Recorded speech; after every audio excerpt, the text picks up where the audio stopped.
Hello and welcome to my short movie on my cycle from Bath to London after finishing my second year of uni. It's been a mad last few months in the kennel in my house in Bath. Roll a few clips, roll a few clips.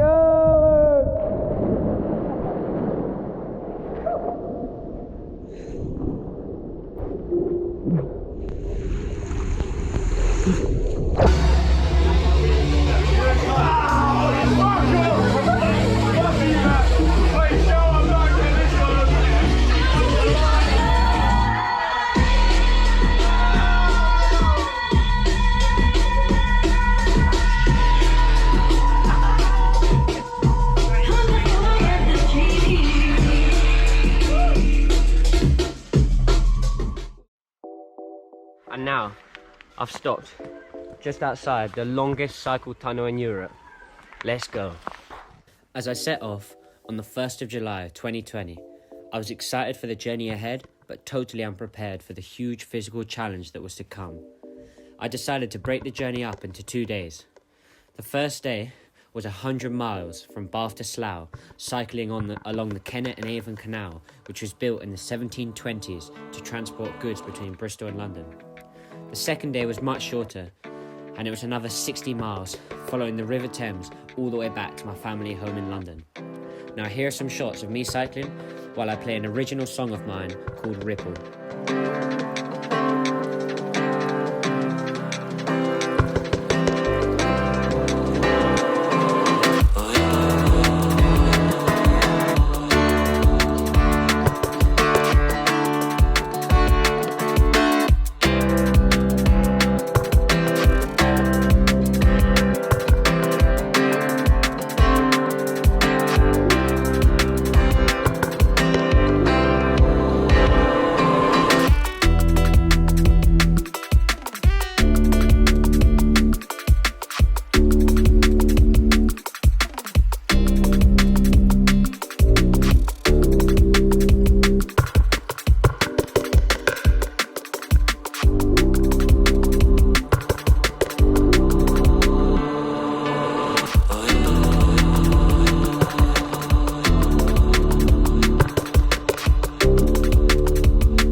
That train line is how I normally get back to London, but the canal is how I'm getting back this time. Right, pretty knackered already, but luckily the rain has stopped. And just behind me here, you might not be able to see it, is the the Sean Hill with 16 locks. It's one of the most impressive series of locks in the whole country, and it's to take us up the hill to Devizes, which is the next town on the route. Get ready.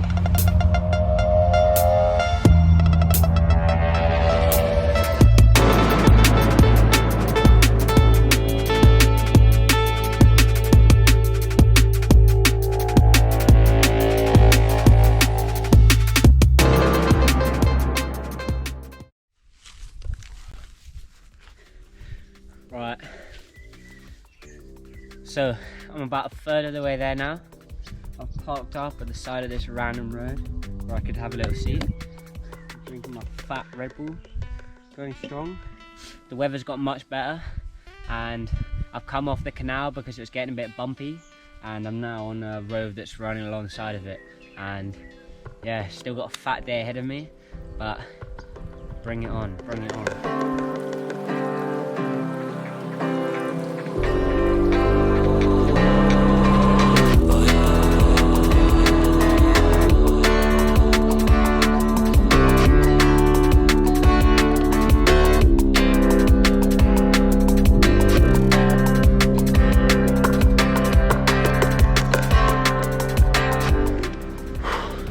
Getting pretty knackering, but I've kind of had a second lease of life, and now that I'm feeling so close, I reckon I can really push through the red zone and get to Peters.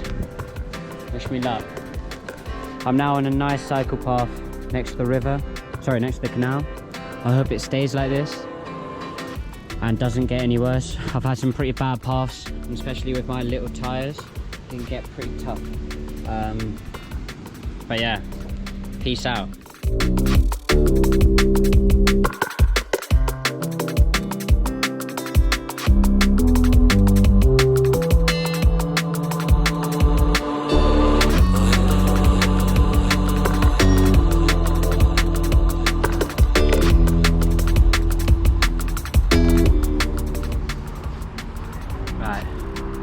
So I've just got to Reading after one of the most grueling 2 hours of my life.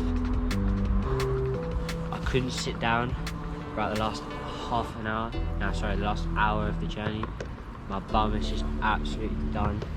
My hands are in agony, and I've basically decided to slightly cop out and take the train instead of cycling the last 2 hours of the journey.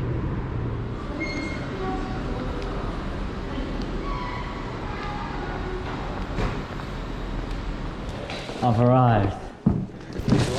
Come on, come on. Bro? How you doing? Pretty knackered. Yeah, fucking Fucking hell, you must be fucking mad. As I set off on day 2, my body was already knackered, but I'd had a good rest day at my mate Peter's house. It was nice staying with him, and I enjoyed meeting his friends and family. My next stop was Jake's house in North Slough, a 4-hour cycle ride away. The next song is another original of mine called Any More, featuring Neshi.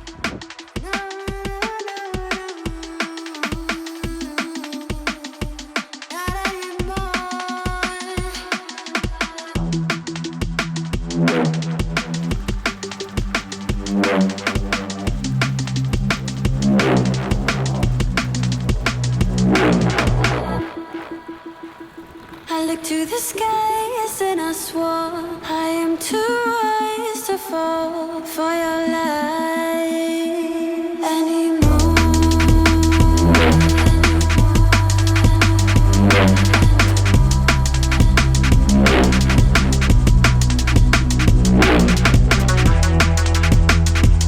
I gave you everything and more. Jake and I played a game of pool while Gear Selector drops in quadruples. Then I left Slough and made it to Staines, the home of Ali G. Yo, wickety wackety shaw, east side massive. I've made it to Staines. I'm here in the east side, representing the east side at the Staines Community Centre. You know what I'm saying? Up Ali G and the west side crew, east side for life. Let's go.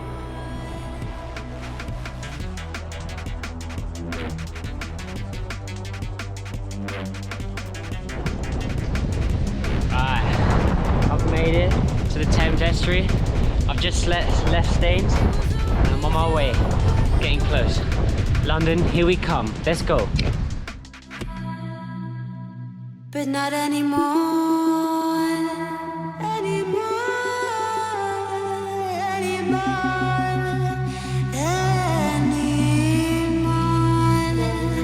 There ain't no trust anymore.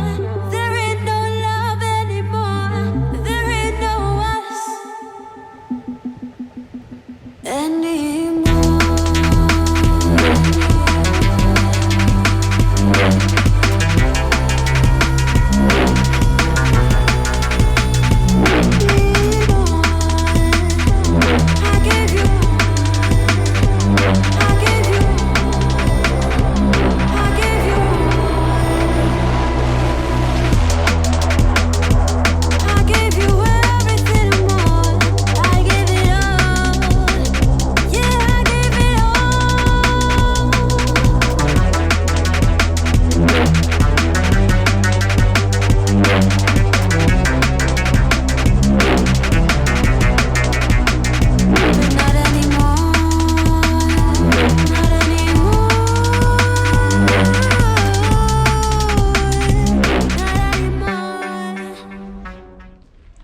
So I've had a few days rest and I'm back home in my house in London.